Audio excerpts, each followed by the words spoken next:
The Method of Successful Living by Todd Reinhardt. Read by the author. Everything you own has a manual. Manuals describe the method of care and operation that enable you to achieve the best results from a product. In this presentation, the 3 common techniques employed by top successful people will be presented. Together, these 3 techniques form a method of living. If you want success in your life, this method could be thought of as a manual for the human organism. All of the attributes that cause one to grow in competence, skill, and knowledge develop not from personality traits, but from character growth and development. These are the very values that evolve from this method of successful living, which begins with thinking. Bertrand Russell, a 20th century philosopher, once said, "Most people would rather die than think, and many do." All areas of life, from love, business, to general happiness, are all enhanced by thinking.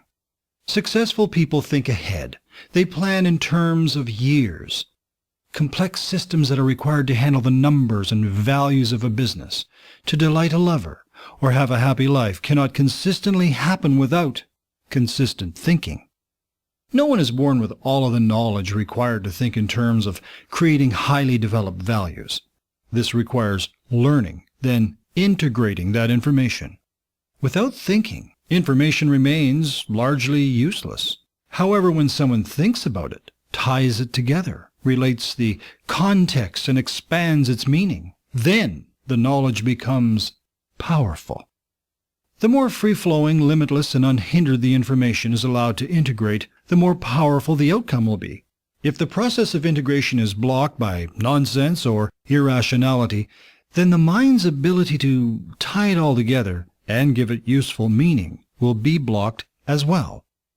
Learning and clear thinking require great investments in time and patience. They are the activities that highly successful people regularly perform. Because of how the mind works, it's necessary to include quiet thinking time each day. The conscious mind is busy and clogged with the concerns of the day, and these matters act like static on the line. Meanwhile, beneath the surface, the subconscious mind is working on problems that the conscious mind is not aware of. Being quiet and calming the noise allows for aha moments, breakthroughs, and inspiration. The crucial part of thinking is finding quiet time each day to allow for such breakthroughs, inspiration, and insights that would otherwise elude you. One method of thinking through challenges is known as mind-storming. Sit quietly with a plain piece of paper and a pen. Write the problem you're facing or what you'd like to accomplish on the top of the page. Make the definition as clear and concise as possible. Then challenge yourself to write 20 possible solutions or things that would bring your goal into reality. The first few are easy. Then the ideas become harder to find until finally the final few are like squeezing blood from a turnip. However, it's usually the final few that produce the greatest value. This is a powerful life-changing thinking technique used by many successful people. There's no substitute for investing time in thinking. Imagine if you were to ponder your problems, sit quietly, integrate new knowledge, and power think for 1 hour or so a day, you'd have about 300 to 500 hours of hard thinking each year in a world where most people do none. Who do you think would have the advantage? Not thinking exacts a great price. When someone abandons the responsibility of thinking, that means someone else must think for them, and usually they charge a fee or enslave them, or both. Many people take advantage of mental laziness to extract low-effort, destructive, or outright criminal livelihoods. They've discovered the easiest route to bogus power, unearned money, and even adulation is to play on people's laziness, and they take advantage of it. Hitler accredited the rise of the Nazi Party to this when he said, "How fortunate for governments that the people they administer don't think." When people don't think, they rely on emotional reactions, succumb to here-and-now satisfaction at the expense of long-range benefits, and favor instant gratification over the wise course of action. Successful people relentlessly increase the efficient and productive use of their most precious asset, time. This requires clear, constant thinking in order to win the struggle for time and efficacy. Concentration is necessary to organize oneself and others to multiply the range of effectiveness and achievements. The average person works 40 hours a week, and that's what's required to survive, but the average executive works more than 60 hours a week. Much of that extra time is dedicated to thinking. This increase in thinking is the stuff that goal-directed forward motion and accomplishments are made of. You may not want to work 60 hours a week or run a corporation, but the lesson in this can be embraced by anyone. There's a huge advantage to thinking, and it's necessary if one wants to achieve their goals. If I had to write a manual for the human organism, the first thing I'd write at the top of the first page would be, think. Successful people have three things. First, they have love. That's intellectual love, artistic, friendship, and of course, romantic love. They know abiding happiness. And happiness is not joy, enjoyment, pleasure, and fun. Those things are more in the here and now. Rather, abiding happiness is an extension of knowing you're living your values. And the third thing that successful people have is they have a thriving level of prosperity. I just spoke about the importance of thinking as it relates to this type of success. And now I'd like to move on to the second, which is control. I intend to take a minute here to make the case that control is the essence of life. The first thing to accept about control, should you want to harness its power, is to realize that you can't control everything. Like the drunk's prayer acknowledges, there's a certain wisdom in knowing the difference between what you can and what you cannot control. For example, you can't control how others react to things, but you can control how you react to things, and you can control how you react to others' reactions. Every school of metaphysics and philosophy deals with the issue of control and how it relates to chance. Sometimes it just rains when you want sunshine. Planes run late, lights turn red, and you will encounter your fair share of jerks. And I have no intention of turning this into a philosophical discussion or discourse on contract law. Rather, I'll focus on practical aspects of control that anyone can grasp and immediately put to good use. I often speak of time management, and herein lies the core of control. We all have a limited amount of days, hours, opportunities, and when used properly, we elevate our quality of life. Our values translate into accomplishments. Otherwise, what practical use are our values? The goals to, say, travel to Europe or become more compassionate are both reflections of our deepest inner values and manifested in different ways. However, once we decide what our values are, we must use time, specifically physical movements within time, to bring them into reality. There's a saying, you either control the day or the day controls you. Deciding to control your time means you've decided to truly put your hands firmly on the steering wheel of your life. Although it's not the only aspect of control, it's the foundation from which all other aspects will be built. If you don't decide to take control of your time, you won't be living your own life. If you feel adrift, frustrated, used, or abused, you are not in command of your time. I mentioned a moment ago that you can control your reaction to things. This is another crucial area of your life over which you can take control. That's your temperament.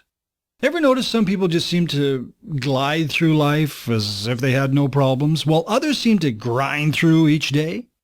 That's strange, considering the fact that, all told, we all bump into the same number of jerks, suffer the same number of rain days, broken shoelaces, red lights, and, well, you get the picture. The difference is how these two kinds of people control their temperament as it relates to their reaction to what's going on around them. I repeat, they both face the same friction, but handle it differently. People often have a mistaken belief that others have it easy and that's why they're so calm and cool. They also mistakenly think that some people have bad luck, so they constantly struggle, gripe, and flail through life. Having this kind of control is a dimension of control that cannot be disregarded if one wants to be successful. One of the most powerful aspects of human achievement is understanding the law of expectations. It says that in the end, we tend to get not what we deserve out of life, rather what we expect. Successful people live with hopeful, positive expectations, while others let a cloud of negativity hang over them. Both of these people will get what they expect.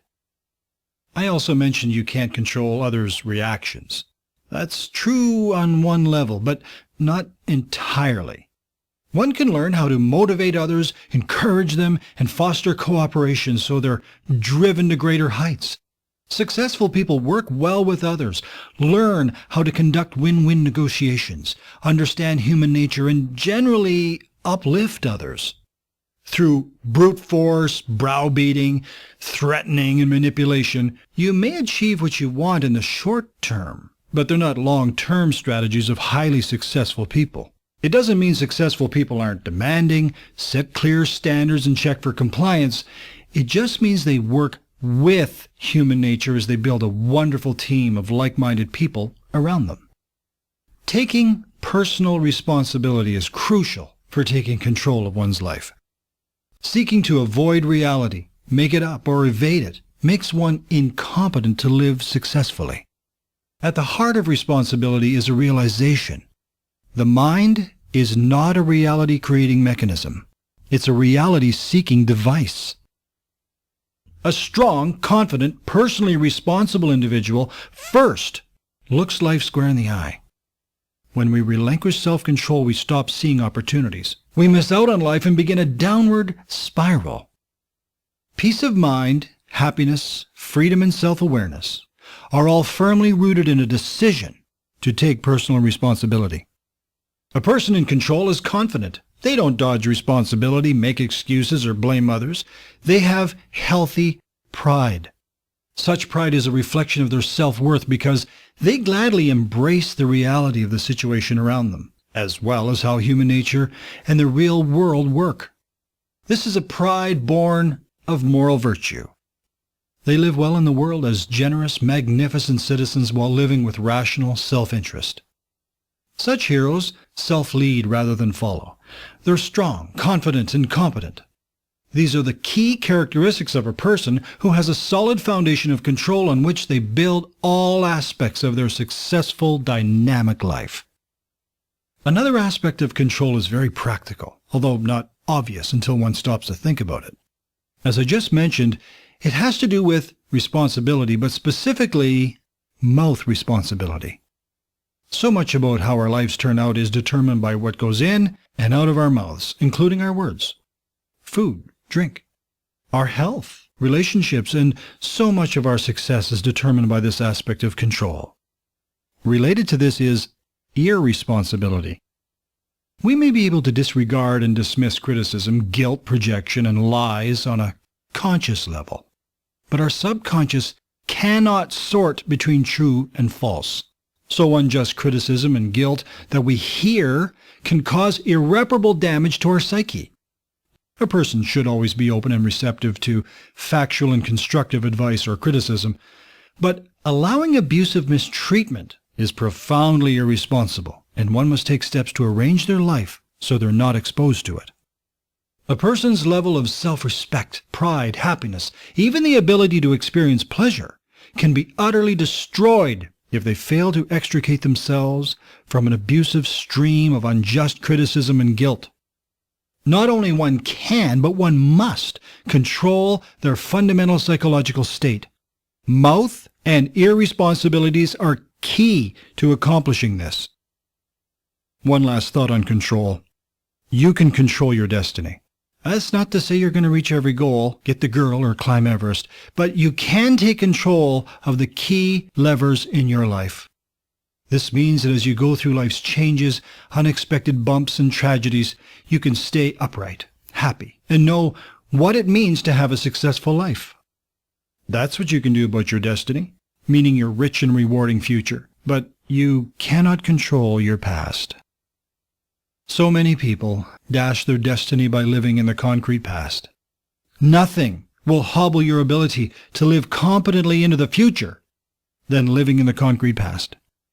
Take the lessons and happy memories from the past and use them to enhance control over that which you can. Grab the steering wheel with sound time management. Build a great team. Take responsibility. Be realistic. Don't live in the past. Shape your own destiny. Attend to the issue of your psychological health and be cool. Life is either a daring adventure or it's nothing. A great microcosm of success and goal setting are New Year's resolutions. I think it's hard to measure, and I don't have any definitive proof on this, but I've heard that by January 17th, most people have abandoned their New Year's resolutions. And up to now, I've been kind of answering that question, why that's so. I've been talking about thinking and control, but now I'd like to introduce something else. The third thing is discipline. Whenever I speak of these things, I present these traits of successful people in no particular order, which is to say, I could have started with discipline, I suppose, and ended with thinking. And that's because each is equally dependent on the others. Life's too short to reinvent the wheel. We all want a meaningful life with happiness, love, and prosperity. That's why it's so essential to learn how to be successful from successful people. In recent years, the science of achievement has made these essential elements available to everyone. Even people who, on the surface, appear to go their own way, blaze their own path, are using the method of success that I'm talking about. Some of them do so naturally, or had these traits instilled in them from a very young age. No matter how independent or talented they may appear, they all use this method. As a result, they could identify and use all of the other characteristics and skills required for success. These people didn't succeed by accident. They properly harnessed and sustained their motivation to reach their goals. At first blush, the word discipline may seem obvious and easy to define. That's the elusive nature of the word and why it's tricky.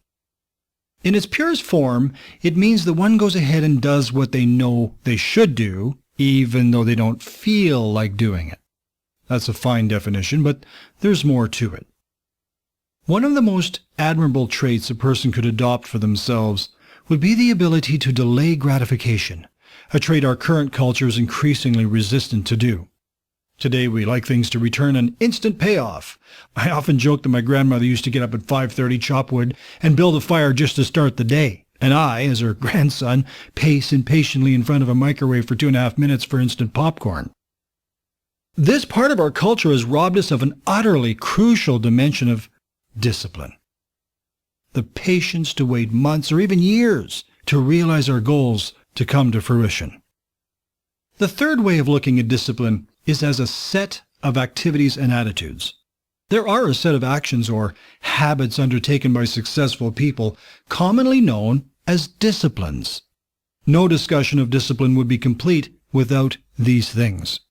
First, the master discipline, daily goal setting. Having clear goals, writing them daily, and spending time to ensure they're a reality keeps us motivated, focused, and stimulated to continue on doing the right thing.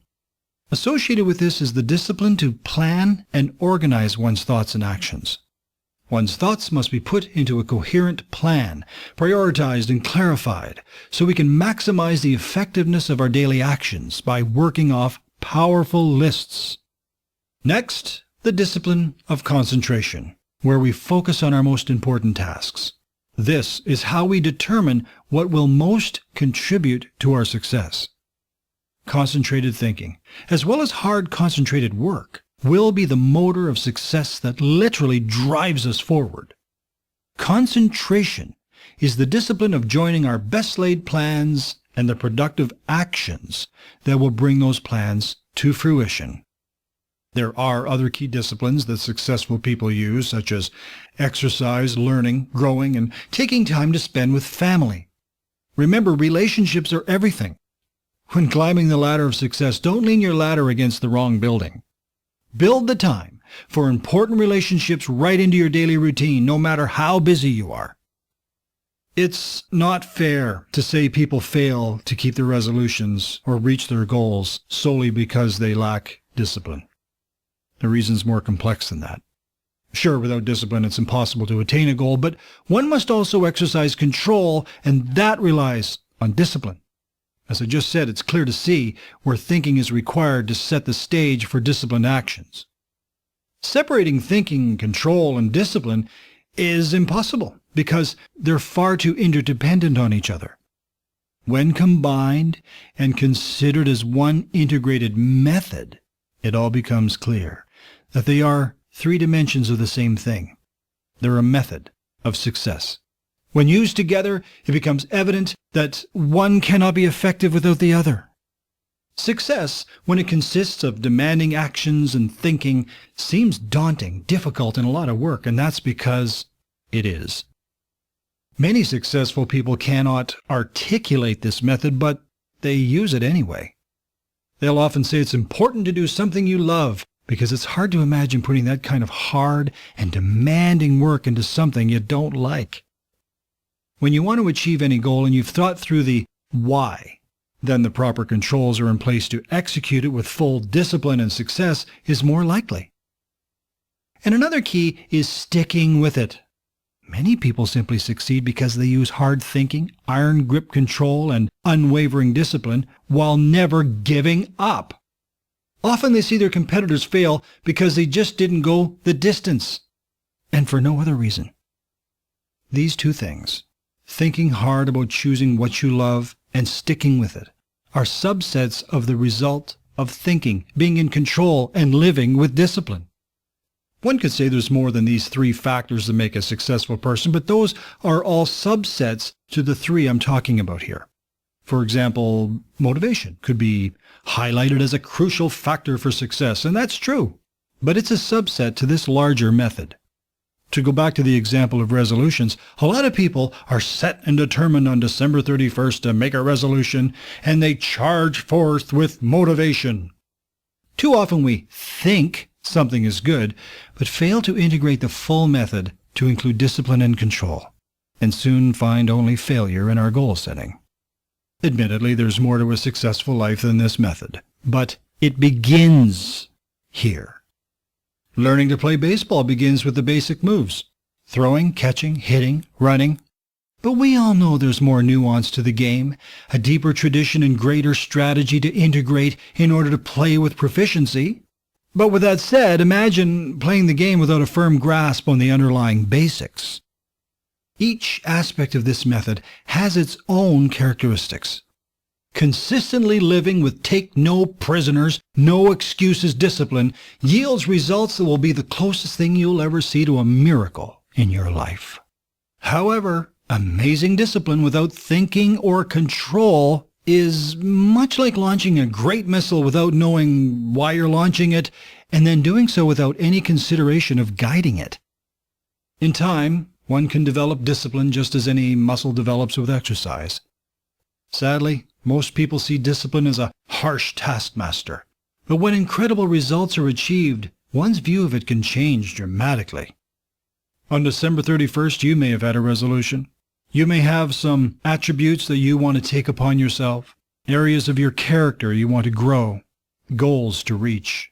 And you may see all of these things as intelligent, worthy, and good. We all have these great intentions. We see them as things that would improve our lives, and we struggle to get there. The whole purpose of this presentation was to help you do just that. I hope the things you learned here will launch you to not just many great years ahead, but many great and noteworthy accomplishments, where your life spirals upward to limitless and unknown levels of happiness, love, and prosperity.